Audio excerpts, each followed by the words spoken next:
Today we are continuing into our journey through the life of Jesus Christ by reading the book of Luke, which is our December challenge.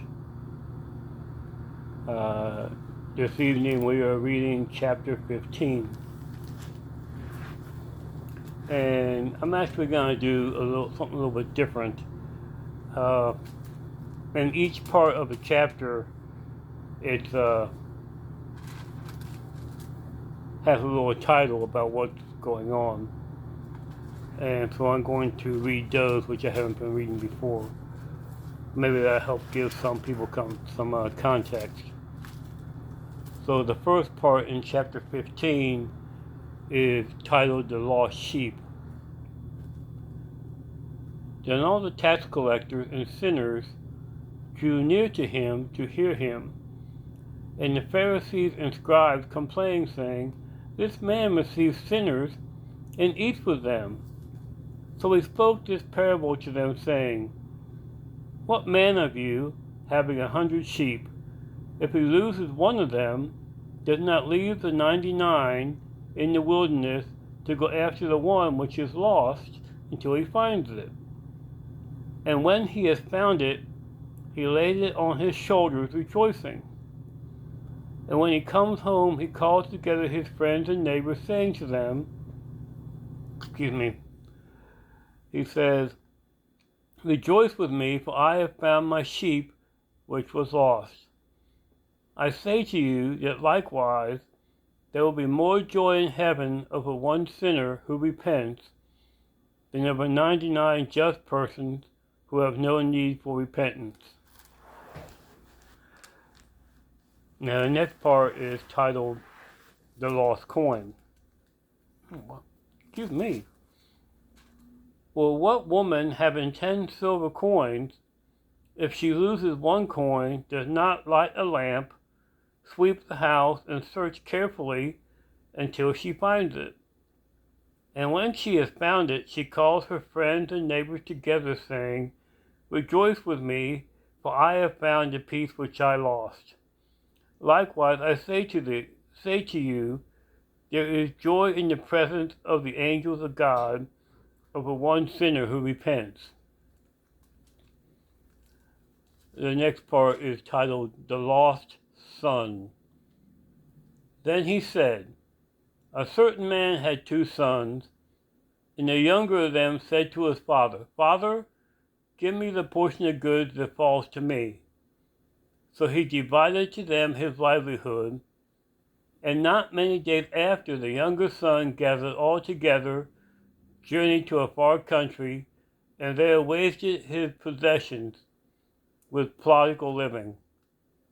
And when he had spent all, there arose a severe famine in that land, and he began to be in want. Then he went and joined himself to a citizen of that country, and he sent him into the fields to feed swine. And he would gladly have filled his stomach with the pod that the swine ate, and no one gave him anything. But when he came to himself, he said, 'How many of my father's hired servants have bread enough to spare, and I perish with hunger? I will arise and go to my father, and I will say to him, Father, I have sinned against heaven and before you, and I am no longer worthy to be called your son. Make me like one of your hired servants.' And he arose and came to his father. But when he was still a great way off, his father saw him and had compassion, and ran and fell on his neck and kissed him. And the son said to him, 'Father, I have sinned against heaven and in your sight, and am no longer worthy to be called your son.'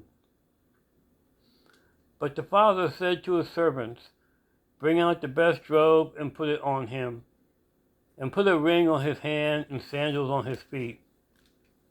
And bring the fatted calf here and kill it, and let us eat and be merry. For my son was dead and is alive again. He was lost and is found, and they began to be merry.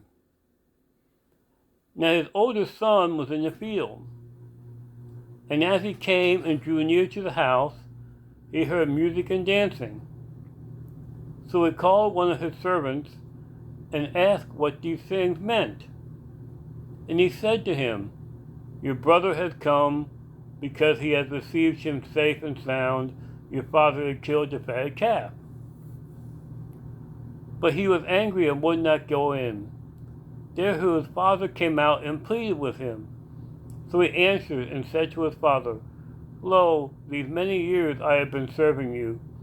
I never transgressed your commandment at any time, yet you never gave me a young goat that I might make merry with my friends.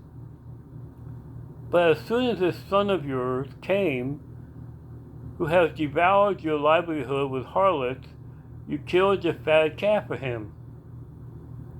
And you said to him, "Son, you are always with me, and all that I have is yours. It was right that we should make merry and be glad, for your brother was dead and is alive again, was lost and is found." And this is the word of the Lord. Tomorrow we shall continue our journey into chapter 16.